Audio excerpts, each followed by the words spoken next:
Hello students, today I discuss the sixth lecture of this chapter, atomic structure. Today topic, Pauli exclusion principle, Hond's multiplicity rule, Abbaugh principle, N plus L rule. এবং এই তিনটে নীতির উপর ভিত্তি করে আমরা শুরু করব electronic configuration of atoms and ions, atoms and ions এবং এদের ম্যাগনেটিক প্রপার্টিজ অর্থাৎ প্যারাম্যাগনেটিক ধর্ম, ডায়াম্যাগনেটিক ধর্ম এবং চৌম্বক ভ্রামক magnetic moment of atoms and ions.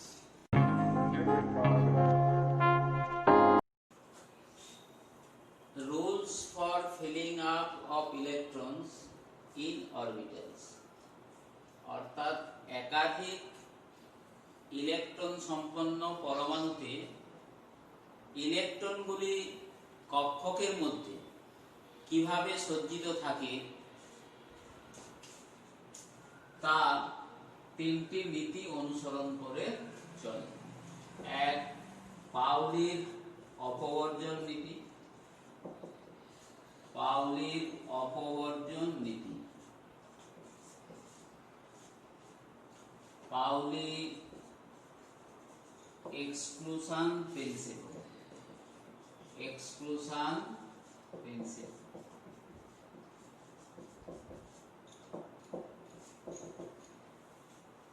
পাউলির অপবর্জন নীতি অনুসারে একটি পরমাণুর যে কোনো দুটি ইলেকট্রনের চারটি কোয়ান্টাম সংখ্যার মান কখনো সমান হতে পারে না।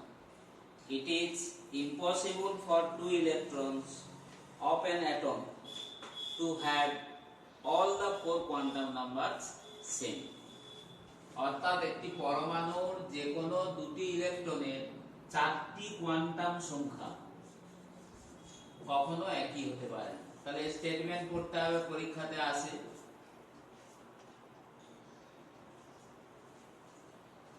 অর্থাৎ দেখা যাচ্ছে যে চারটি কোয়ান্টাম সংখ্যা n, l, m এবং s, যেটা আগের ক্লাসে আমরা ডিসকাস করেছি। তো দুটো ইলেকট্রনের ক্ষেত্রে ম্যাক্সিমাম n, l এবং m এই তিনটে কোয়ান্টাম সংখ্যা সমান হলেও চতুর্থ কোয়ান্টাম সংখ্যা s এর মান ঠিক আলাদা হবে। এটাই হচ্ছে পাউলির অপবর্জন নীতি। অর্থাৎ এই নীতি থেকে আমরা পাবো যে প্রতিটি কক্ষকে সর্বাধিক দুটি করে ইলেকট্রন থাকবে। উদাহরণস্বরূপ ধরা যাক 1s কক্ষ, 1s কক্ষক, 1s কক্ষক, 1s কক্ষকের ক্ষেত্রে n এর মান কত?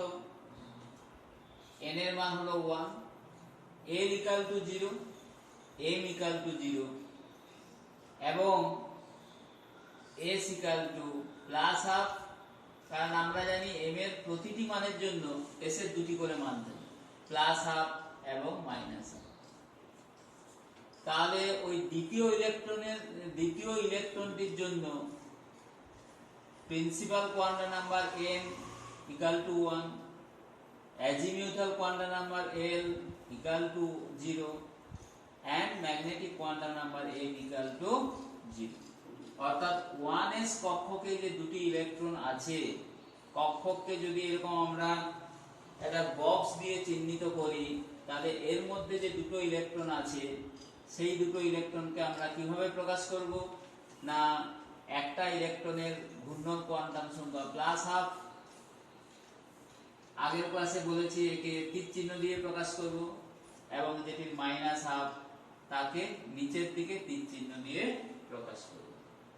তাহলে একটি কক্ষকে সর্বাধিক দুটি ইলেকট্রন যদি থাকে তার ম্যাক্সিমাম তিনটে কোয়ান্টাম সংখ্যা n, l, m সমান হলেও চতুর্থ কোয়ান্টাম সংখ্যাটি আলাদা হবে। অর্থাৎ পাউলির অপবর্জন নীতির থেকে আমরা পাচ্ছি এর অনুসিদ্ধান্ত হলো প্রতিটি কক্ষকে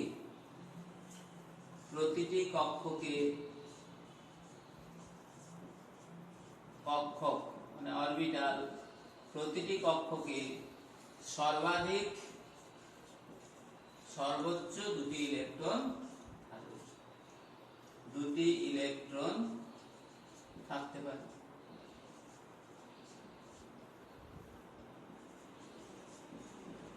So an orbital can have maximum number of 2 electrons. এই পাউলির অপবর্জন নীতি প্রয়োগ করে আমরা বিভিন্ন উপকক্ষে সর্বোচ্চ ইলেকট্রন সংখ্যা নির্ণয় করতে পারি। যেমন উপকক্ষগুলো আমরা পেয়েছি বা সাবসেলগুলো বিভিন্ন উপকক্ষে মানে সাবসেল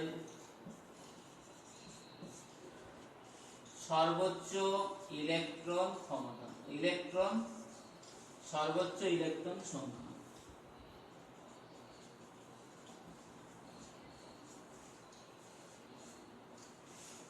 আমরা আগেই জেনেছি যে এস এ সর্বাধিক ইলেকট্রন 2টি, পি তে থাকে 6টি, বি তে 10টি এবং এফ এ 14টি।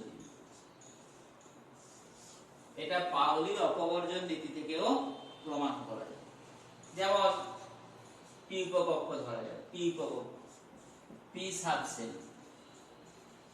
পি সাবসেলের ক্ষেত্রে a ইকুয়াল টু কত না, এই ক্ষেত্রে a equal to 1, m equal to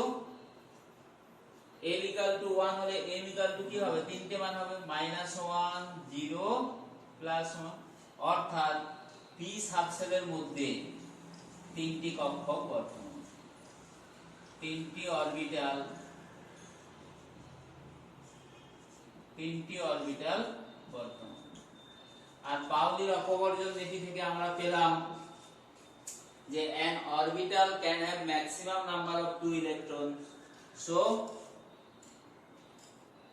p subshell contain 3 into 2 equal to 6 electrons। তাহলে এইভাবে পি উপকক্ষ বাকিগুলো করতে হবে। যেমন ডি উপকক্ষে যে 10টি ইলেকট্রন থাকে আমরা কি করব, ডি উপকক্ষে যেমন উদাহরণ একটা দিলাম, ডি উপকক্ষের ক্ষেত্রে এল কত 2, hence m equal to -2 -1 0 +1 +2, অর্থাৎ এক্ষেত্রে 5টি অরবিটাল আছে, 5টি অরবিটাল, তাই মোট electron, total number of electrons equal to 5 into 2 equal to 10। অনুরূপে প্রমাণ করা যায় s উপকক্ষে 2টি এবং f উপকক্ষে 14টি ইলেকট্রন বর্তমান। তাহলে পাউলির অপবর্জন নীতি আমরা পেলাম।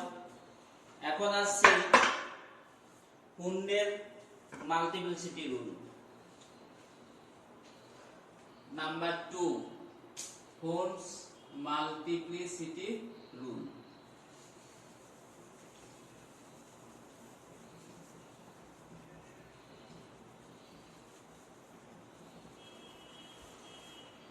Hund's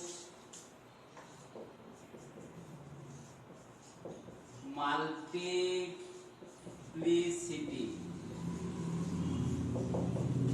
rule। Hund's মাল্টিপ্লিসিটি সূত্র। এই সূত্র অনুসারে একটি উপকক্ষের মধ্যে বা কোনো উপকক্ষের মধ্যে যে সমশক্তি সম্পন্ন কক্ষগুলো বর্তমান, অর্থাৎ একটি উপকক্ষের মধ্যে যে ডিজেনারেট অরবিটাল গুলো রয়েছে, যেমন ধরা যাক এস উপকক্ষ, এস এর ক্ষেত্রে আমাদের একটাই কক্ষ, এই বক্সগুলোকে এগুলোকে বলছি কক্ষক মানে অরবিটাল। পি তে আছে 3টি অরবিটাল 1 2 3, ডি তে 10টি অরবিটাল 5টি অরবিটাল 1 2 3 4 5, এফ এ আছে 7টি অরবিটাল, 1 2 3 4 5 6 7। এবং পাউলির অপবর্জন নীতি থেকে আমরা পেলাম এর আগেই, পাউলির অপবর্জন নীতি থেকে, যে প্রতিটি কক্ষকে সর্বাধিক 2টি ইলেকট্রন থাকে। তাহলে এই হুন্নের নীতি অনুসারে, তার আগে আরেকটা কথা বলে নিই, এইগুলো হচ্ছে ডিজেনারেট অরবিটাল। এই যে পি উপকক্ষের মধ্যে 3টি কক্ষক আছে, এগুলোকে বলা হচ্ছে সম শক্তি সম্পন্ন কক্ষ। সম শক্তি সম্পন্ন কক্ষ। এখানে 5টি, এফ এর মধ্যে আছে 7টি। এগুলো হচ্ছে সব ডিজেনারেট অরবিটাল।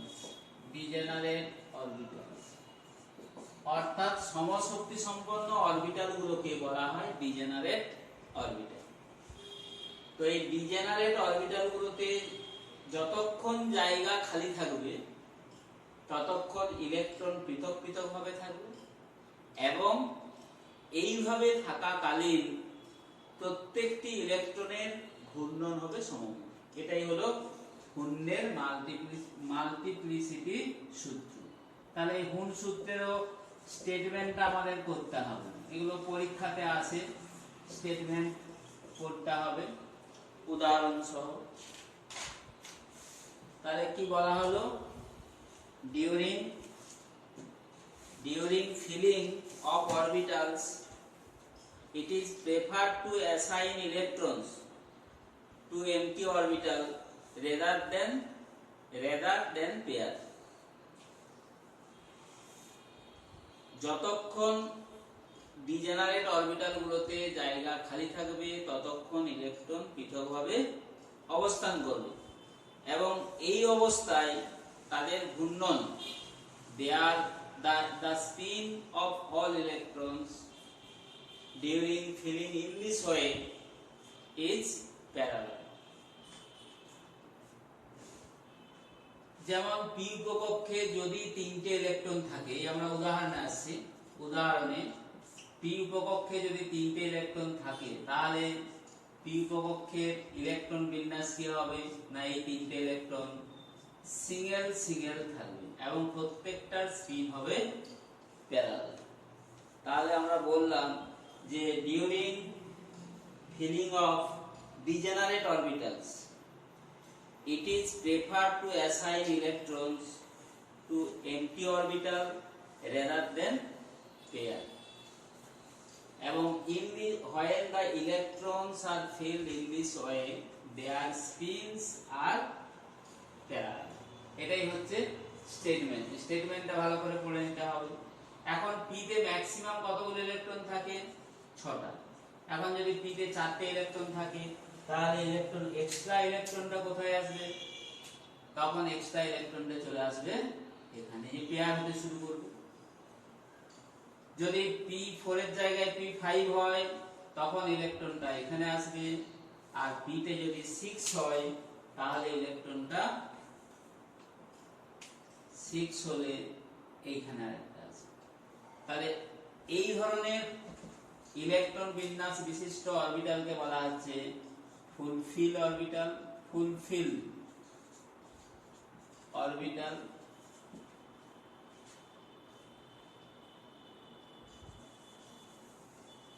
P6 আর P3 হলে 3টে ইলেকট্রন 1 2 3 এইভাবে থাকবে। এটাকে বলছি আমরা হাফ ফিল অরবিটাল। এটা হলো ফুলফিল, এটা হচ্ছে হাফ ফিল। এবং এই অরবিটাল গুলো হচ্ছে ডিজেনারেট অরবিটাল। ডিজেনারেট অরবিটাল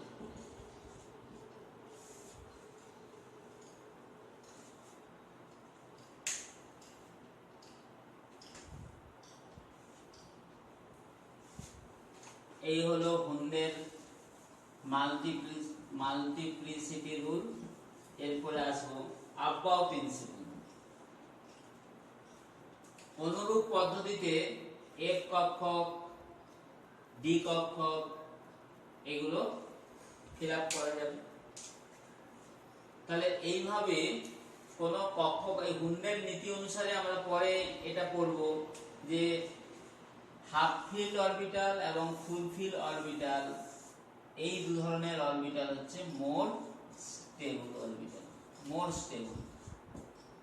এই দু ধরনের কক্ষক হচ্ছে খুব বেশি সুস্থির। সেই কারণে যদি কোনো পরমাণুর ইলেকট্রন বিন্যাস করতে গিয়ে আমরা দেখি যে বিশেষ ক্ষেত্রে এটা ডি অরবিটালের ক্ষেত্রে দেখা যায় D4 হয়ে যাচ্ছে বা D9 হয়ে যাচ্ছে ইলেকট্রন বিন্যাস করতে গিয়ে, আসছে ইলেকট্রন বিন্যাস একটু পরে, যে D4 বা D9 হয়ে, আমরা জানি D তে সর্বোচ্চ ইলেকট্রন কতগুলো থাকে? 10টা। তাই D5 হলে হাফ ফিল্ড এবং D10 হলে সেটা হচ্ছে ফুল ফিল্ড। তো D4 থাকলে যদি এর পরের কক্ষকে পরের D4 থাকলে তখন দেখা যায় এর পরবর্তী অর্থাৎ বেশি শক্তি সম্পন্ন কক্ষক থেকে একটা ইলেকট্রন D তে এসে এটা হাফ ফিল করার চেষ্টা করবে, এবং যদি D9 থাকে একই পদ্ধতিতে এর পরবর্তী অর্থাৎ উচ্চ শক্তি সম্পন্ন কক্ষক থেকে ইলেকট্রন এসে এটা ফুলফিল করার চেষ্টা করবে। কারণ D5 and D10 এরা হলো যথাক্রমে হাফ ফিল এবং ফুল ফিল অরবিটাল, এগুলো খুব সুস্থির। Number 3, Aufbau principle. তাহলে পরমাণুর ইলেকট্রন বিন্যাস, একাধিক ইলেকট্রন বিশিষ্ট পরমাণুতে ইলেকট্রনগুলি কিভাবে সজ্জিত থাকে সেই সম্পর্কে আমরা এই তিনটে নীতি পড়ব।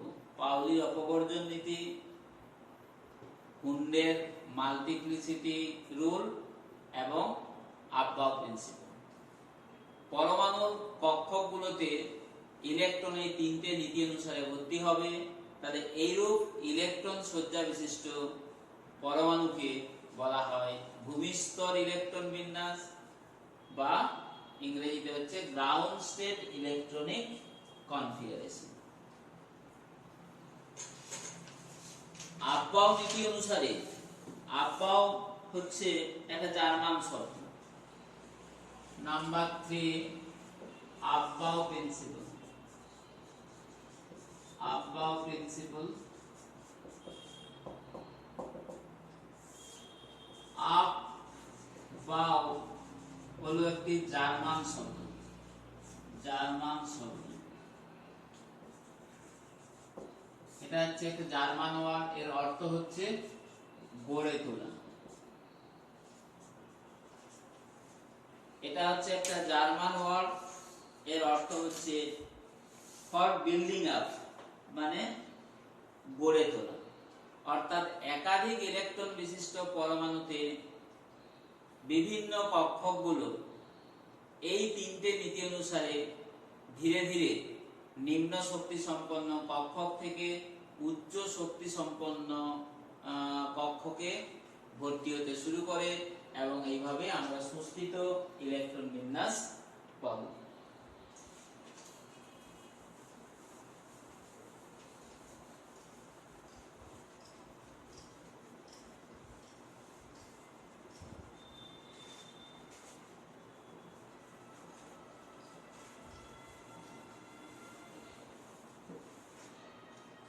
তাহলে আফবাউ নীতি অনুসারে,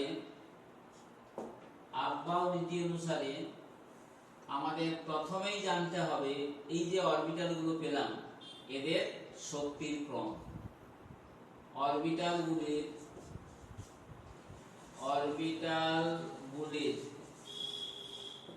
শক্তির ক্রম, বা বিভিন্ন অরবিটাল গুলোকে তাদের শক্তির ক্রমবর্ধমান ক্রম অনুসারে সাজিয়ে পায়। অরবিটাল গুলো আমরা পড়েছি, প্রথম কক্ষে 1s, দ্বিতীয় কক্ষে 2s 2p, তৃতীয় কক্ষে 3s 3p 3d, চতুর্থ কক্ষে 4s 4p 4d 4f, পঞ্চম কক্ষে 5s 5p 5d 5s, ষষ্ঠ কক্ষে 6s, 6p, 6d, 6f, সপ্তম কক্ষে 7s, 7p, 7d, 7f। তাহলে এই যে বিভিন্ন কক্ষগুলো রয়েছে, এই কক্ষগুলোকে তাদের শক্তির ক্রমবর্ধমান ক্রম in order of increasing energy যদি আমরা সাজাই তাহলে পাবো 1s এর শক্তি সবথেকে কম।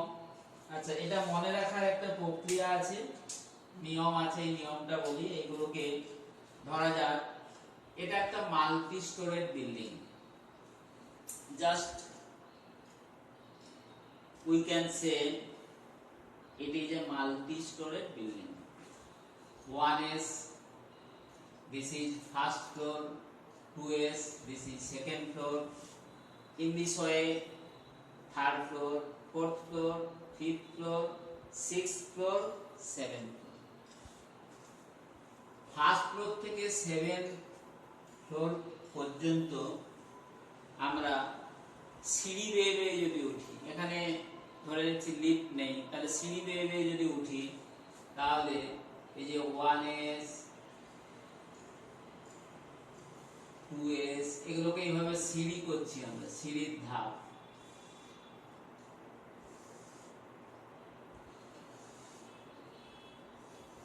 টেকনিকটা হচ্ছে ক্রমশ প্রথম থেকে দ্বিতীয় যে অ্যারোটা একটু একটু করে লম্বা হবে,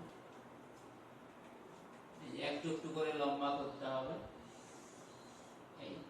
আর এর বেশি আমাদের আর লাগবে না বলে দরকার নেই। তাহলে এটা কি বললাম, suppose it is a multi storeyed building. তাহলে এই যে ফার্স্ট ফ্লোর থেকে সেকেন্ড ফ্লোরে বললাম সিঁড়ি দিয়ে উঠতে হবে, সিঁড়ি তো আর খাড়া হয় না, তাই এইভাবে আমরা এই যে সিঁড়ি দিয়ে সেকেন্ড ফ্লোরে গেলাম, second floor to third floor, third to 4, 4th to 5th, 5th to 6, 6 to 7, এইভাবে আমরা উঠছি, 7th ফ্লোরে ঢুকে গেছি। এখন যত উপর থেকে নিচের দিকে যাব, এটা আমরা বোর মডেল থেকেও পেয়েছি, যত নিউক্লিয়াস থেকে দূরের দিকে যায়, 1s থেকে এইদিকে যত আসছি, নিউক্লিয়াস থেকে দূরের দিকে আসছি, অর্থাৎ এর এনার্জি ক্রমশ বাড়তে থাকবে। তাহলে এই শক্তির ক্রমটা হচ্ছে at first 1s less than 2s, এইভাবে নামতে হবে, 2s, 2p, 3s, 3p, 4s। এইখানটাতে একটা ব্যতিক্রম দেখতে পাচ্ছি, 3p পরে কিন্তু আমাদের 3টা থেকে গেল 4s এ ঢুকে যাচ্ছে, 4s, 3d, 4p, 5s, 4d, 4d, 5p, 6s, 4f, 4f, 5d, 5d, 6p, 6p, 7s, 7s, 5f, 6d, আর আমাদের লাগবে না। তাহলে এটা হচ্ছে বিভিন্ন যে অরবিটাল গুলো আছে তাদেরকে শক্তির ঊর্ধ্বক্রম অনুসারে in order of increasing energy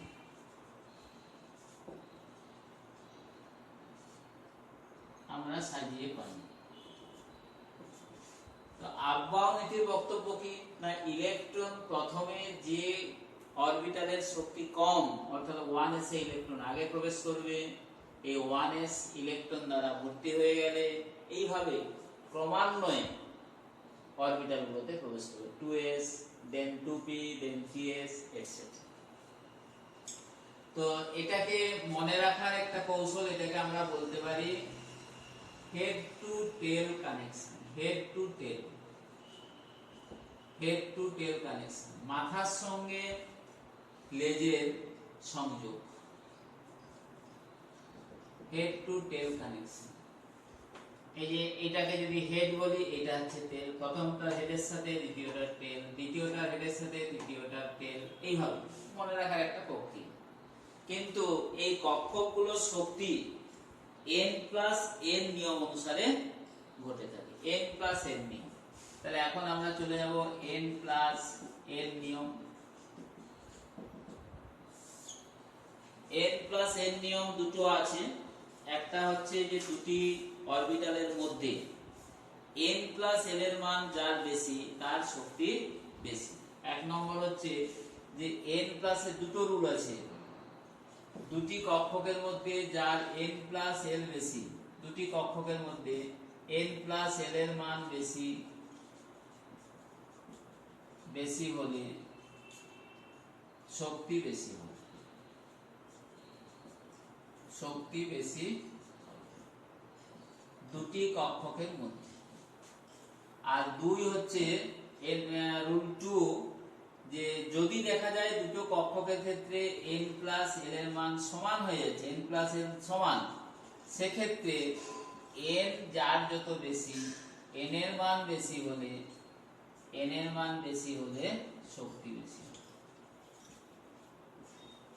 এখানে রুলগুলো লিখতে পরীক্ষায় আসে না, কিন্তু আমাদের এইভাবে আসে। আমরা এখানে ব্যাখ্যা করতে পারবো n+n নিয়ম থেকে হঠাৎ করে কেন 3 থেকে এই যে 4s এর থেকে 3 শক্তি বেশি হয়ে গেল, n+n নিয়মে আমরা করে নিতে পারবো। এই যে 4s ও 3d, উদাহরণ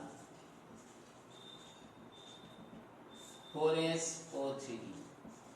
তাহলে 4s এবং 3d এর মধ্যে 4s এর ক্ষেত্রে এবং 3d এর ক্ষেত্রে এখানে n+l বের করা যায়। এখানে n+l কত, 4+0 = 4, 3+2 = 5। তাহলে দেখতে পাচ্ছি 4s অপেক্ষা 3d এর ক্ষেত্রে n+l এর মান বেশি, তাই 3d এর শক্তি বেশি। এই জন্য কোন পরমাণুতে অরবিটাল দুটো যদি আসে, তাহলে প্রথমে নিয়ম অনুসারে, আফবাউ নীতি অনুসারে 4s অরবিটালে ইলেকট্রন ঢুকবে, দেন 3d তে প্রবেশ করবে।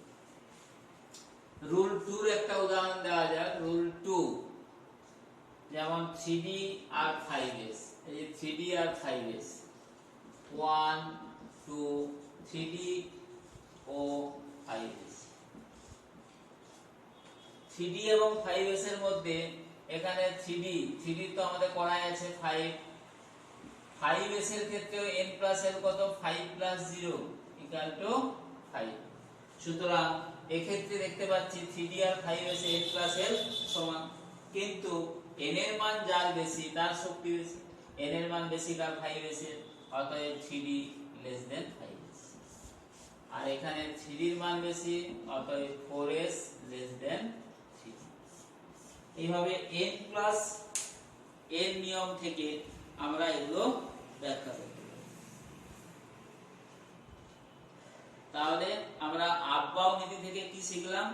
The electrons in a polyelectronic atom are placed one by one in order of increasing energy level। মানে শক্তির ক্রমবর্ধমান ক্রম অনুসারে ইলেকট্রন ক্রমান্বয়ে কক্ষগুলোতে প্রবেশ করবে। পাউলির অপবর্জন নীতি হলো, পুণ্যের নীতিতে আমরা কি শিখলাম? যে কক্ষগুলোতে যতক্ষণ জায়গা খালি থাকবে ততক্ষণ ইলেকট্রন দ্বারা পৃথক পৃথকভাবে ভর্তি হবে, এবং এইভাবে ভর্তি হওয়াকালীন তাদের প্রত্যেকটি ইলেকট্রনের ঘূর্ণন সমমুখী হবে। এরপর n+n নিয়মের ব্যতিক্রমটা আসবো এবং ইলেকট্রন বিন্যাসটা আমরা করব। তাহলে এখন এই যে পরমাণু এবং আয়নের ইলেকট্রন বিন্যাস, এটা আমরা শুরু করব। তো এই ইলেকট্রন বিন্যাস করার আগে আমাদের প্রথমেই তাহলে কি জানতে হবে না, কক্ষকগুলোর শক্তির ক্রম। সেজন্য আমি কক্ষকগুলোর শক্তির ক্রমটা আরেকবার এখানে লিখে রাখছি। এই যে 1s < 2s,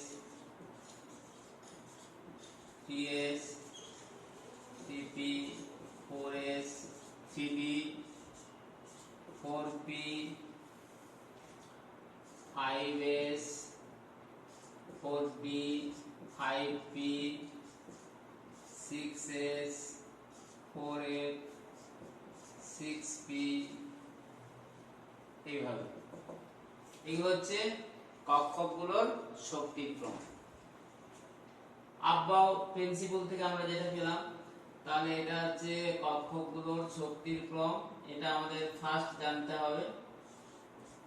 আর জানতে হবে অ্যাটমিক নাম্বার।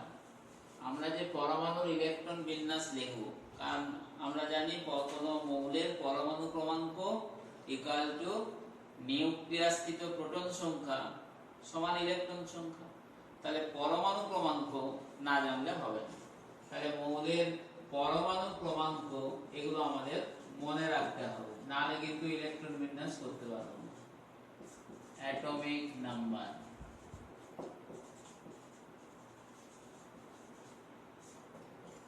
এই পরমাণু মৌলের পরমাণু ক্রমাঙ্কগুলো এর পরে আমরা যখন পর্যায় সারণী চ্যাপ্টারটা আসবো তখনও লাগবে, তাই এখন থেকেই মুখস্থ করে নেওয়া ভালো। পরমাণু ক্রমাঙ্কগুলো মুখস্থ করে নেবে, মানে এখানে আবার ছাড়ার কোনো সিস্টেম নেই। মানে 1 থেকে পরমাণু ক্রমাঙ্ক 1 থেকে, যে হাইড্রোজেনের পরমাণু ক্রমাঙ্ক 1 থেকে পরমাণু ক্রমাঙ্ক 1 থেকে 118 পর্যন্ত, 118 পর্যন্ত সব মৌলগুলোই মুখস্থ করে নেওয়া ভালো। তো প্রথমেই 1 থেকে 100 না করে ধাপে ধাপে করো। ধাপে ধাপে এখানে তোমার 1 থেকে প্রথমে সিরিয়াম পর্যন্ত করো। সিরিয়াম 58 প্রথম ধাপে এই পর্যন্ত রেডি করবে, হাইড্রোজেন টু সিরিয়াম। আর দ্বিতীয় ধাপে তারপর 59 থেকে 118 পর্যন্ত সবগুলোই মুখস্থ রাখা ভালো। মুখস্থ না থাকলেও বারবার পড়ে নিতে হবে, যাতে মৌলটাকে দেখলেই চিনতে পারো। তাহলে এখন এই যে পরমাণুর ইলেকট্রন বিন্যাস লেখার জন্য আমাদের প্রথমে কি করতে হবে? প্রথমে এই অরবিটালটা লিখতে হবে, তারপর এই অরবিটালে যে অরবিটালে যতগুলো ইলেকট্রন থাকে সেটা লিখতে হবে। যেমন s 1s 2s 3s 4s যাই হোক না কেন, s মানে কি দুটি ইলেকট্রন থাকবে, p কক্ষকের মধ্যে কি 6টি ইলেকট্রন থাকবে, d কক্ষকের মধ্যে 10টি থাকবে, f কক্ষকের মধ্যে 14টি থাকবে। এটা হচ্ছে ইলেকট্রন সংখ্যাগুলো। এই নিয়মগুলো মেনে চললে আমরা ইলেকট্রন বিন্যাস করতে পারব। দু একটা উদাহরণ দেওয়া যাক, তাহলেই ক্লিয়ার হয়ে যাবে। উদাহরণ যেমন Cl, এই কয়েকটা ক্লোরিনের পরমাণু ক্রমাঙ্ক অ্যাটমিক নাম্বার কত? 17। তার মানে এখানে 17টা ইলেকট্রন আছে। এই যে আমরা এইভাবে ফুল করে যাই, 1s 2, এই যে s এ দুটো, 2s 2। তাহলে ইলেকট্রনগুলো ডান দিকে উপরে, ইলেকট্রনগুলো উপরে একটু ডান দিকে লিখি, এই হচ্ছে নিয়ম। এবং এই দুটো অরবিটালের মাঝে কোনো হাইফেন, কমা এগুলো ব্যবহার করা চলবে না। লেস দেন, গ্রেটার দেন এরকম কোনো চিহ্ন ব্যবহার করা চলবে না। পরপর আমরা খালি বসিয়ে দেব। 1s2 2s2 2p 6, এইভাবে উচ্চারণটা হবে। 1s2 2s2 2p 6। এবং এগুলো ইলেকট্রন গুণে যেতে হবে, 2 দিয়ে 4 10 হলো, 2p6, তারপরে 3s2 12, তাহলে আর 5টা আছে, এইখানে ঢুকবে 3p5। এই হলো ক্লোরিনের ইলেকট্রন বিন্যাস।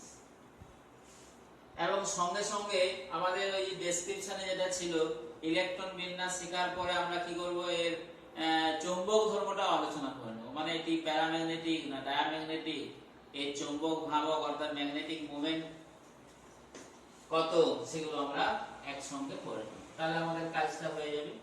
এই যে ক্লোরিন, তাহলে ক্লোরিন পরমাণু ইলেকট্রন বিন্যাস হলো এটা। তাহলে এখানে আমাদের দেখতে হবে এবার হুন্স মাল্টিপ্লিসিটি রুল অনুসারে এর আমরা নাম্বার অফ আনপেয়ার ইলেকট্রনটা কাউন্ট করব। নাম্বার অফ আনপেয়ার ইলেকট্রন, এই যে বিজোড় ইলেকট্রন কাউন্ট করে নিতে হবে। বিজোড় ইলেকট্রন সংখ্যা, নাম্বার অফ আনপেয়ার ইলেকট্রন,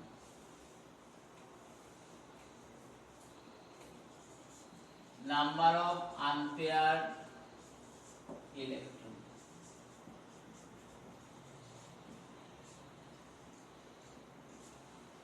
যদি দেখা যায় কোনো পরমাণু বা আয়নে বিজোড় ইলেকট্রন থাকে তাহলে সেটি হবে প্যারাম্যাগনেটিক, আর না থাকলে ডায়াম্যাগনেটিক। এখানে তাহলে বিজোড় ইলেকট্রন সংখ্যা, এরপরে আমরা ধরব প্যারাম্যাগনেটিক,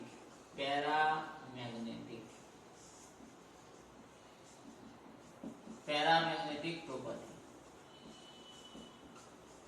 ডায়াম্যাগনেটিক প্রপার্টি,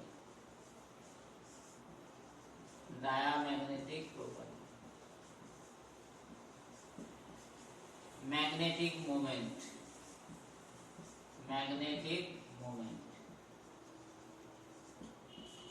এই তিনটে জিনিস আমাদের করে নিতে হবে। ম্যাগনেটিক মোমেন্ট, এগুলো বাংলা ইংরেজি একই থাক, প্যারাম্যাগনেটিক, ডায়াম্যাগনেটিক। ম্যাগনেটিক মোমেন্ট এর বাংলা হচ্ছে চৌম্বক ভ্রামক, একে মিউ এম দ্বারা প্রকাশ করা হয়, মিউ এম। এখন দেখো প্যারাম্যাগনেটিক ধর্ম আমরা বুঝবো কি করে, না যে সমস্ত পরমাণু বা আয়নে বিজোড় সংখ্যক ইলেকট্রন রয়েছে তারা হবে প্যারাম্যাগনেটিক, অর্থাৎ চুম্বক দ্বারা মৃদু আকর্ষিত হবে। আর যদি বিজোড় ইলেকট্রন না থাকে তাহলে বলবো ডায়াম্যাগনেটিক। ডায়াম্যাগনেটিক কথার অর্থ হচ্ছে চুম্বক দ্বারা মৃদু বিকর্ষিত হবে। প্যারাম্যাগনেটিক মানে আকৃষ্ট হবে, মৃদুভাবে আকৃষ্ট হবে। ডায়াম্যাগনেটিক মানে মৃদুভাবে বিকর্ষিত হবে। আর চৌম্বক ভ্রামকের ফর্মুলাটা হচ্ছে মিউ এম ইকুয়াল টু, এই যে mu M equal to √x into x plus 2, √x into x plus 2 bm, এর ইউনিট হচ্ছে Bohr magneton. bm equal to Bohr magneton,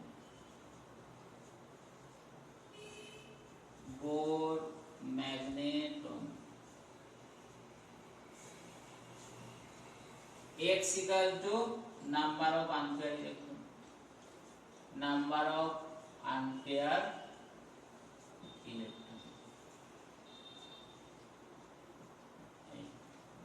তাহলে দেখা যাক এবারে ক্লোরিন পরমাণুতে আমরা ইলেকট্রন বিন্যাস তো লিখে ফেলেছি। ক্লোরিন পরমাণুতে এখন বিজোড় ইলেকট্রন সংখ্যা হিসেব করার নিয়মটা একটু বলে দিচ্ছি। কখনোই ফুলফিল অ্যাটমিক অরবিটাল যেগুলো, দেখো এখানে 1s2 2s2 2p6 3s2, এগুলো হচ্ছে ফুলফিল অ্যাটমিক অরবিটাল যেগুলো, তাতে কখনো আনপেয়ার ইলেকট্রন থাকবে না। এগুলো হচ্ছে ফুলফিল অ্যাটমিক অরবিটাল,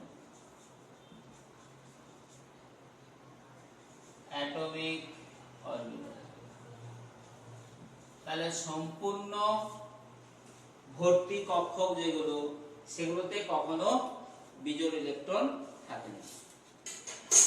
যেগুলো হচ্ছে অসম্পূর্ণ কক্ষক, সেগুলোতে কিন্তু বিজোড় ইলেকট্রন থাকে। অসম্পূর্ণ কক্ষক, তাহলে এখানে অসম্পূর্ণ কক্ষক কি আছে 3p5, তাহলে 3p5 এর আমরা এটা বের করে নিচ্ছি 3p5।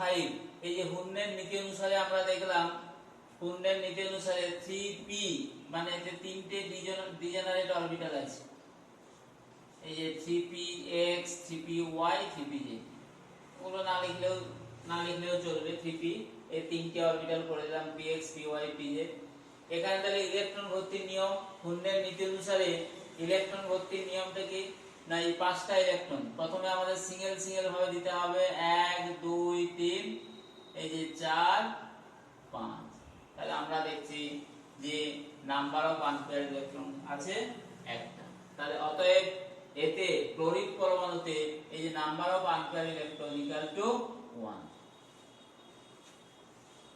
তাহলে যেহেতু একটি মাত্র বিজোড় ইলেকট্রন আছে, সুতরাং এর প্যারাম্যাগনেটিক ধর্ম আছে, অর্থাৎ এর চুম্বক দ্বারা মৃদুভাবে আকর্ষিত হবে। আর প্যারাম্যাগনেটিক ধর্ম থাকলে তখনই কিন্তু ম্যাগনেটিক মোমেন্ট থাকবে। এই যে নাম্বার অফ আনপেয়ার ইলেকট্রন কত 1, অর্থাৎ এখানে x এর জায়গায় 1 বসিয়ে দিলে ক্লোরিনের ক্ষেত্রে আমরা পেয়ে যাচ্ছি, অর্থাৎ μm সমান √3 বোলম্যান, √3 বোলম্যান।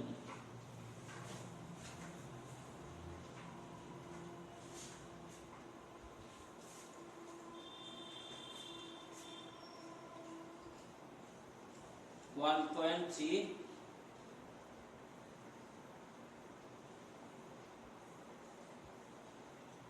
√3 1.73 equal to 1.73 বোর ম্যাগনেটিক। তাহলে যেভাবে একটা পরমাণুতে দেখিয়ে দিলাম কিভাবে সবকিছু করা যায় সেটা দেখিয়ে দেওয়া হলো। এখন অন্য উদাহরণে আসি। তাহলে এটার জন্য পরমাণু ক্রমাঙ্ক, মৌলগুলোর পরমাণু ক্রমাঙ্ক মুখস্থ রাখতে হবে, কক্ষকগুলোকে শক্তির ক্রমানুসারে সাজিয়ে নিতে হবে, তাহলে গিয়ে ইলেকট্রন বিন্যাস আমরা করতে পারব। এখন এই পরমাণুর ইলেকট্রন বিন্যাসে ব্যতিক্রম যেগুলো আছে সেগুলো নিয়ে আমরা প্রথমে একটু আলোচনা করে নিই, বাকিগুলো তো প্র্যাকটিস করতে পারবে। যেমন ক্রোমিয়াম ও কপারের ইলেকট্রন বিন্যাস খুব ইম্পর্টেন্ট। ক্রোমিয়াম অ্যাটমিক নাম্বার 24, ক্রোমিয়ামের ইলেকট্রন বিন্যাস আমি উদাহরণ 2 দিলাম। এর ইলেকট্রন বিন্যাস হওয়া উচিত এই যে 1s2 2s2 2p6 3s2 3p6 4s2, এই যে 4s2 তারপর 3d 4s2। এই ক্ষেত্রে ইলেকট্রন বিন্যাসের ক্ষেত্রে প্রথম থেকে একটা প্র্যাকটিস করে নেওয়া ভালো। একটা বিষয় বলে রাখি, যখন দেখা যাবে ভেতরের কক্ষ অসম্পূর্ণ রেখেই বহিস্থ কক্ষে ইলেকট্রন ভর্তি হতে শুরু করে, যেমন এই ক্ষেত্রে এই যে 3dটা আমাদের ফাঁকা আছে, অর্থাৎ ভেতরের কক্ষটা ফাঁকা আছে অথচ বহিস্থ কক্ষ মানে 4s কক্ষ ভর্তি হতে শুরু করেছে। সেক্ষেত্রে আমরা কি করব, এর জন্য ওই কক্ষের মধ্যে যে উপকক্ষটা রয়েছে তার জন্য জায়গা কিছুটা খালি রেখে দিয়ে আমরা ইলেকট্রন ভর্তি করব। তাহলে যে 4s2 20 আর এরপরে 3dটাকে তৃতীয় কক্ষের সঙ্গে লিখলে আমাদের পরবর্তীকালে কিন্তু সুবিধা হবে। তাহলে এই যে আব্বাও নীতি অনুসারে ক্রোমিয়ামের ইলেকট্রন বিন্যাস হওয়া উচিত এইটা হচ্ছে হওয়া উচিত, এটা হওয়া উচিত। কিন্তু এর প্রকৃত ইলেকট্রন বিন্যাস,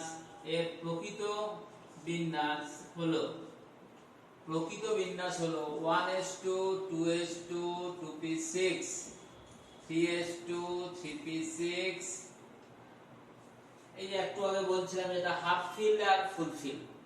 এই যে এক্ষেত্রে দেখা যাচ্ছে ডি কক্ষকে কটা 4টি ইলেকট্রন আছে, তাহলে ডি কক্ষকে যদি আর একটা ইলেকট্রন আমরা দিয়ে দিই d5 হয়ে যায়, তাহলে এটা হচ্ছে হাফ ফিল্ড।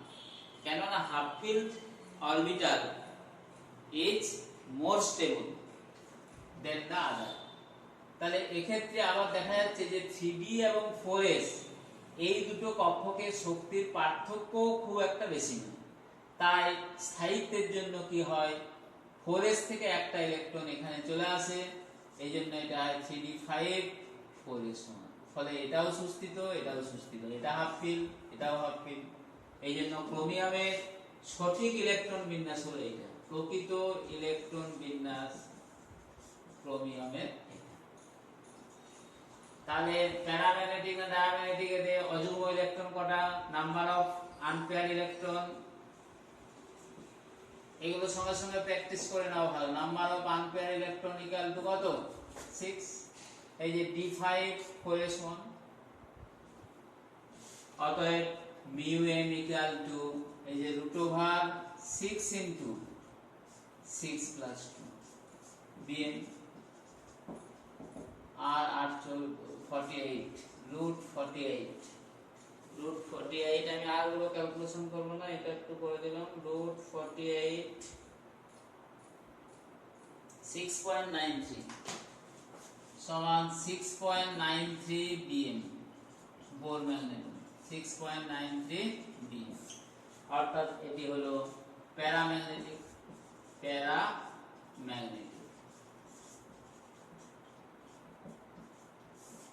ক্রোমিয়াম অর্থাৎ চুম্বক দ্বারা আকৃষ্ট হবে। একই সাথে আমরা আয়নেও চলে যাব, আয়নের ইলেকট্রন বিন্যাসে যেহেতু আচ্ছা কপারটা করে দিই, তারপরে আয়নের ইলেকট্রন বিন্যাসে যাব। কপারের ইলেকট্রন বিন্যাস নাম্বার 3, কপারের ইলেকট্রন বিন্যাস। কপার 29, তাহলে 1s2 2s2 2p6 3s2 3p6 4s2 3d9, এটা হওয়া উচিত, এটি হচ্ছে হওয়া উচিত। অনেক সময় কোশ্চেন দেয় এর সঠিক ক্রোমিয়াম এবং কপারের সঠিক ইলেকট্রন বিন্যাস লেখো, তাহলে কিন্তু এই ভুলটাও প্রথমে লিখতে হবে, এটা হওয়া উচিত। তারপর ব্যাখ্যা করতে বললে তখন এটা কেন হচ্ছে সেটাও বলে দিতে হবে। তাহলে এর সঠিক ইলেকট্রন বিন্যাসটা হবে এটা 1s2 2s2 2p6 3s2 3p6, এই যে 3d এখান থেকে একটা ইলেকট্রন চলে আসবে 3d10 4s1, অর্থাৎ এটিও এগুলো মুখে বলেছি প্যারাম্যাগনেটিক, এই যে একটা দ্বিতীয় ইলেকট্রন রয়েছে তাই চুম্বক দ্বারা আকৃষ্ট হবে, অর্থাৎ এরও প্যারাম্যাগনেটিক হলে চুম্বক ভ্রামক থাকবে। এইভাবে তাহলে আমরা এগুলো পেয়ে যাচ্ছি। নাম্বার 2 হলো। নাম্বার 3 হলো এরপরে কিছু আয়নের ইলেকট্রন বিন্যাস।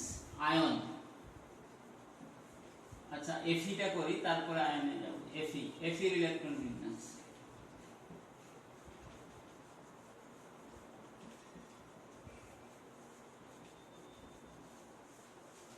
এফির ইলেকট্রন বিন্যাস। এফির পরমাণু ক্রমাঙ্ক কত? 26, অর্থাৎ 1s2 2s2 2p6 3s2 3p6 4s2 3d6, এই হলো আয়রনের ইলেকট্রন বিন্যাস। ওকে, আচ্ছা একটু আগে ওই যে n+n নিয়ম যেটা বললাম, n+n নিয়মের ব্যতিক্রম আছে, ব্যতিক্রমটা বলে দিচ্ছি। ইলেকট্রন বিন্যাসের আগে বললে বুঝতে অসুবিধা হতো, n+n নিয়মের ব্যতিক্রম।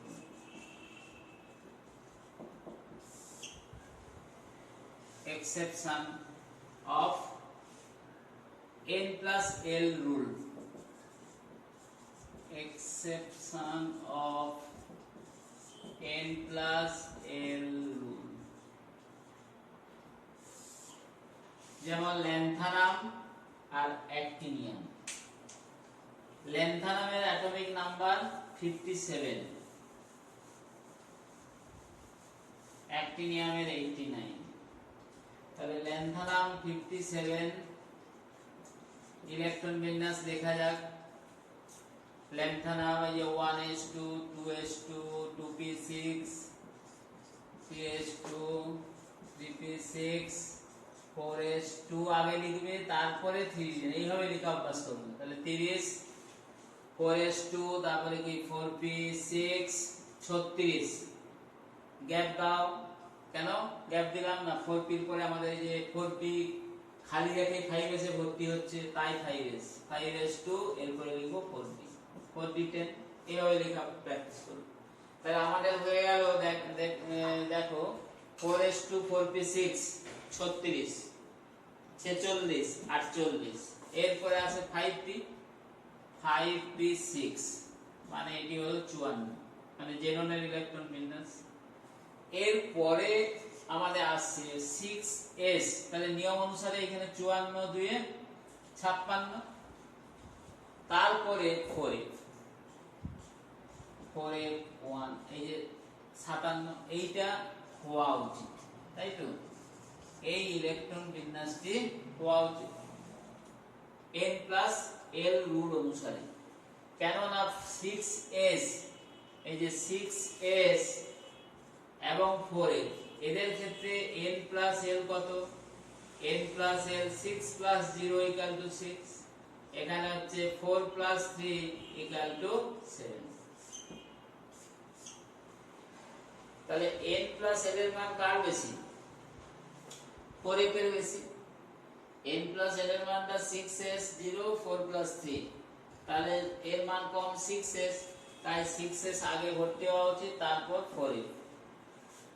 আচ্ছা, এরপর 5d, এখানে কি আছে? এটা নিয়মই হয়েছে 6p, 5d টা তারপরে আছে, 5d টা এখানে লেখা হয়নি। এখানে আছে 7s, 6p এর পরে আছে 7s, 6p এর পরে 7s, তারপরে না 4f এর পর আছে 5d, 4f এর পর আছে 5d। এখানে 5d টা লিখতে ভুলে গেছি, 5d প্রথমে লেখা ছিল 5d, এখানে একটু নোট করো 5d, তারপর 6p 7s ডট ডট, আগেরটাতে লেখা আছে কিন্তু ছেড়ে গেছে 5d। তাহলে এখানে যে 5d 4f এর পরে আছে 5d, 5d এর n প্লাস l কত? 5 প্লাস 2 এই যে 7। তাহলে এখানে 4f এবং 5d এর মধ্যে n প্লাস l এর মান সমান, কিন্তু n এর মান বেশি এটা, তাই 5d শক্তি বেশি। তাহলে এক্ষেত্রে এই অনুযায়ী ইলেকট্রন বিন্যাসটা হওয়া উচিত, কিন্তু এর ক্ষেত্রে ল্যান্থানামের ক্ষেত্রে প্রকৃত ইলেকট্রন বিন্যাস, এর সঠিক ইলেকট্রন বিন্যাস কিন্তু এটা নয়, এটা হওয়া উচিত। সঠিকটা হচ্ছে, তাহলে এইখান পর্যন্ত আমরা আর লিখছি না, 4 5 3 6 পর্যন্ত ইকুয়াল টু, ধরে নাও এটা হচ্ছে জেনন, এই যে জেনন 54, জেনন 54 পর্যন্ত হলো। সমস্যাটা তো এখানে এবারে কি আছে? 6s2 54 2 এ 56, আর একটা ইলেকট্রন, তাহলে n প্লাস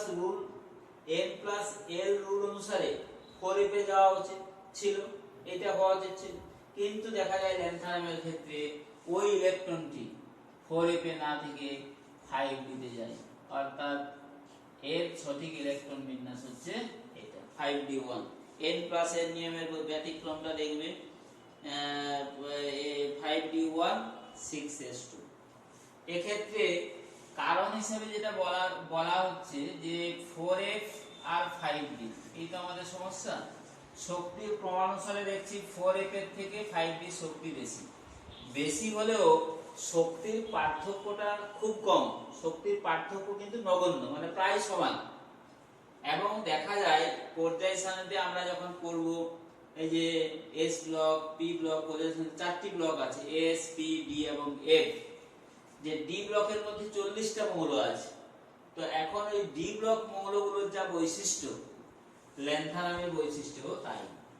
তাহলে সেই কারণে এই দুটোর শক্তির পার্থক্য যেহেতু নগণ্য, তাই ল্যান্থানামকে এফ ব্লকে না রেখে ডি ব্লকে রাখা হয়। এই জন্য ইলেকট্রনটা 4f এর পরিবর্তে ডি তে প্লেস করা। তাহলে এইটি হলো ল্যান্থানামের সঠিক ইলেকট্রন বিন্যাস, জেনন 54 5d1 6s2। একইভাবে নিয়মের ব্যতিক্রম অ্যাক্টিনিয়াম 89।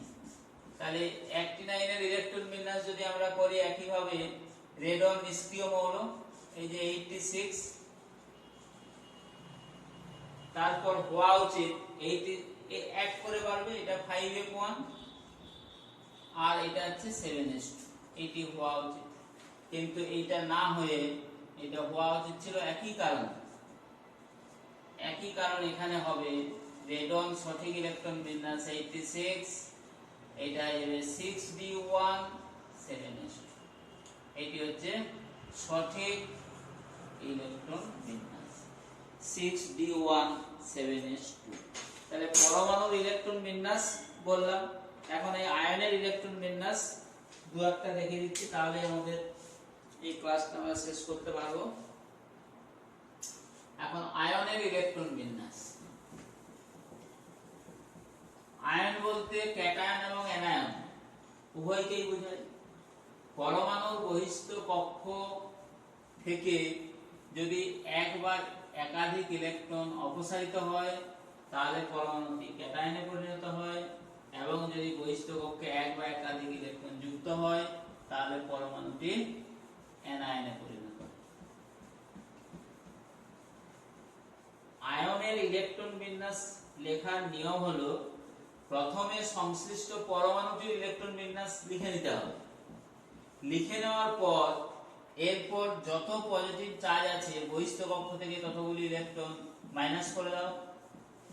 আর অ্যানায়নের ইলেকট্রন বিন্যাস লেখার নিয়ম হলো সংশ্লিষ্ট পরমাণুর ইলেকট্রন বিন্যাসটা আগে লিখতে হবে, লিখে যত নেগেটিভ চার্জ আছে বহিস্থ কক্ষে ততগুলো ইলেকট্রনকে যুক্ত করে দাও, তাহলে আমরা ইলেকট্রন বিন্যাস পেয়ে যাব। যেমন কিছু আয়নের, এই যে আয়নের ইলেকট্রন বিন্যাস,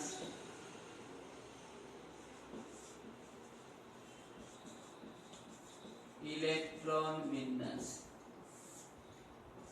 Fe2+, Fe3+, Cr3+, Cu2+, Cl-, S2-, K+, Ca2+, Ni2+, ইত্যাদি, এগুলো প্র্যাকটিস করবে। এবং সঙ্গে সঙ্গে এদের ম্যাগনেটিক প্রপার্টি এগুলো করে নিতে হবে, ম্যাগনেটিক প্রপার্টিজ এগুলো প্র্যাকটিস করে নেবেন। আমি দু একটা দেখিয়ে দিচ্ছি, যেমন Fe3+, Fe3+ এর ক্ষেত্রে প্রথমে কি বললাম, আয়রনের ইলেকট্রন বিন্যাস লিখতে হবে 1s2 2s2 2p6 3s2 3p6 4s2 3d6, এটি হলো আয়রন পরমাণুর ইলেকট্রন বিন্যাস। 3+ মানে কিভাবে গঠিত হবে, এই যে Fe তিনটে ইলেকট্রন যদি বর্জন করে তবে Fe3+ পাবো। তাহলে তিনটে ইলেকট্রন কিন্তু বহিস্থ কক্ষ থেকে বের করতে হবে, তাহলে 4s থেকে দুটো বের করে দাও, এইখান থেকে একটা বের করে দাও, তাহলে ইলেকট্রন বিন্যাস হয়ে যাবে, ইলেকট্রন বিন্যাস হয়ে যাবে। এই পর্যন্ত থাকবে আমাদের, মানে যে আর্গন 18, তাহলে এখানে হয়ে যাবে 3d5। এটি হলো Fe3+ এর ইলেকট্রন বিন্যাস। তাহলে এইটা হচ্ছে আমাদের Fe ইলেকট্রন বিন্যাস। প্রথমে আমরা এটা লিখে ফেলবো, প্রথমে Fe-টা লিখে ফেলবো, ওকে, তারপর Fe3+। এটি হলো Fe3+ এর ইলেকট্রন বিন্যাস। এবং এটিকে নাম 5টি বিজোড় ইলেকট্রন আছে, সুতরাং এটা প্যারাম্যাগনেটিক হবে। আয়নের ক্ষেত্রে করলে আমরা যেমন আর এখানে S2-, এই যে S2-, S2- সালফারের পরমাণু ক্রমাঙ্ক কত, 16, তাহলে এর ইলেকট্রন বিন্যাস কত হবে, 1s2 2s2 2p6 3s2 12 3p4 মানে 16, দুটো ইলেকট্রন যুক্ত হবে, p তে আবার দুটো ইলেকট্রন জায়গা পেয়ে যাচ্ছে, অতএব এটি হচ্ছে S2- এর ইলেকট্রন বিন্যাস। তাহলে দেখা যাচ্ছে এটা হচ্ছে কি ডায়াম্যাগনেটিক, কেন, এর কোনো আনপেয়ার ইলেকট্রন নেই, ডায়াম্যাগনেটিক, আর এটা হচ্ছে প্যারাম্যাগনেটিক।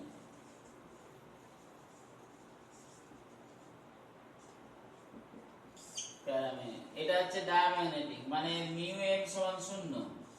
এবার এখান থেকে দেখবে অনেক সময় প্রশ্ন দিলে কতগুলো আয়ন দিয়ে দিল, দিয়ে রেখে বললো কোনটির চুম্বক ধর্ম বেশি, কোনটির কম, না যার অযুগ্ম ইলেকট্রন সংখ্যা যত বেশি হবে তার ক্ষেত্রে প্যারাম্যাগনেটিক ধর্ম তত বেশি হবে। এখন এই ইলেকট্রন বিন্যাস লিখতে গিয়ে আমরা যেটা দেখতে পাচ্ছি, যে এক্ষেত্রে ইলেকট্রন বিন্যাস লিখতে গিয়ে যেটা দেখতে পাচ্ছি, যে এক্ষেত্রে হাফ ফিল বা ফুল ফিল যে ইলেকট্রন বিন্যাসগুলো রয়েছে এগুলো হচ্ছে অধিক সুস্থিত। তার কারণ কি না, হাফ ফিল্ড এবং ফুল ফিল ইলেকট্রন বিন্যাস বেশি সুস্থিত হওয়ার কারণ হিসেবে 3টে পয়েন্ট, বাকিগুলো প্র্যাকটিস করবে, 3টে পয়েন্ট, মানে অর্ধপূর্ণ এবং সম্পূর্ণ কক্ষ, হাফ ফিল আর ফুল ফিল অরবিটাল সবসময় বেশি সুস্থিত হবে। তার 3টে কারণ আছে। একটা হচ্ছে এই ধরনের ইলেকট্রন বিন্যাস, অর্ধপূর্ণ বা সম্পূর্ণ কক্ষগুলো সিমেট্রিক্যাল হয়, অর্থাৎ সুষম। এই সিমেট্রিক্যাল হওয়ার জন্য যেমন এই যে D5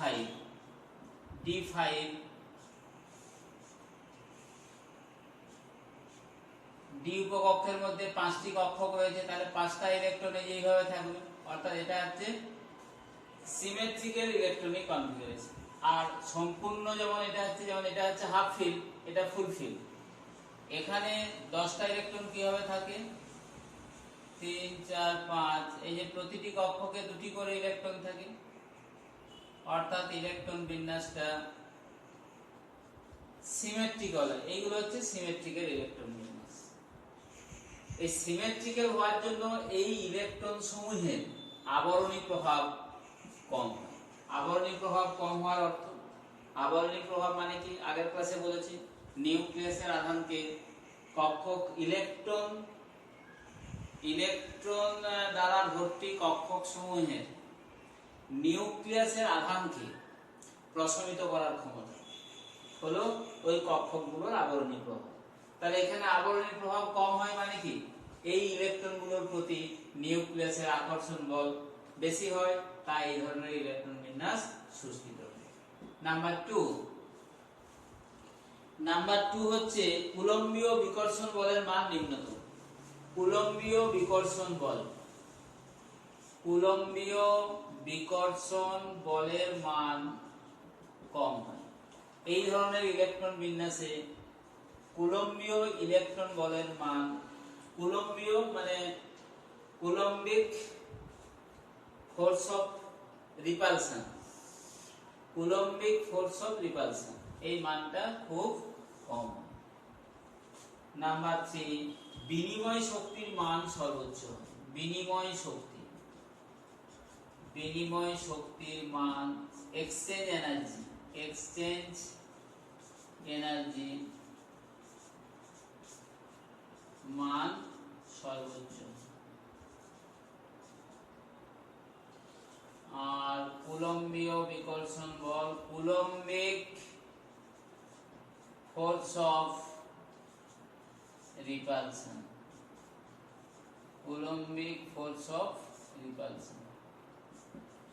বিনিময় শক্তি বলতে না, বিনিময় শক্তি হচ্ছে যে কক্ষগুলো যদি অর্ধপূর্ণ বা সম্পূর্ণ থাকে, তাহলে এক্ষেত্রে এই অযুগ্ম ইলেকট্রনগুলোর বিনিময় হওয়ার, অর্থাৎ পারস্পরিক স্থান পরিবর্তন করার সুযোগ অনেক বেশি থাকে। ফলে এক্ষেত্রে নির্গত শক্তির পরিমাণ বেশি হয় এবং মানে বিনিময় জনিত মিথস্ক্রিয়ার প্রভাবে এই ধরনের কক্ষকগুলো বেশি সুস্থিত হয়। যেমন একটা উদাহরণে যে D5 বলছি, D4 এর থেকে যেমন এই যে D4 যে বেশি সুস্থিত, জাস্ট এই যে দেখাচ্ছি D4 আর D5, D4 অপেক্ষা D5 এর এই যে D5 ইলেকট্রন বিন্যাসটা তো আমরা করেছি 1 2 3 4 5, 3 4 5, দেখা যাচ্ছে এই ইলেকট্রনটার মানে নাম্বার অফ এক্সচেঞ্জ কত, 1 2 3 4, তাহলে 4 হলো। এই ইলেকট্রনটার নাম্বার অফ এক্সচেঞ্জ 1 2 3, তৃতীয় ইলেকট্রনটার 2, চতুর্থ ইলেকট্রনটার 1, তাহলে দেখা যাচ্ছে 10 বার বিনিময় হওয়ার সুযোগ আছে। কিন্তু D4 এর ক্ষেত্রে 1 2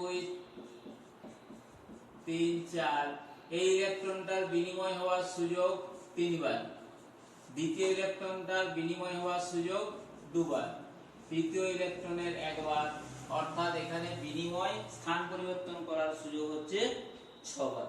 এবারে বিনিময় সংখ্যা যত বেশি হবে তত কি হবে, বেশি পরিমাণ শক্তি নির্গত হবে। এই কারণে এর ক্ষেত্রে এক্সচেঞ্জ এনার্জির মান বেশি, তাই D4 অপেক্ষা বেশি। তাহলে এইভাবে ইলেকট্রন বিন্যাসগুলো তোমরা প্র্যাকটিস করবে। এই ক্লাসটা এখানেই তাহলে শেষ করছি। এর যে আগের লেকচারগুলো রয়েছে, লেকচার 1 2 3 4 5, এগুলোর লিংক ডেসক্রিপশনে দেওয়া থাকবে। Thank you all.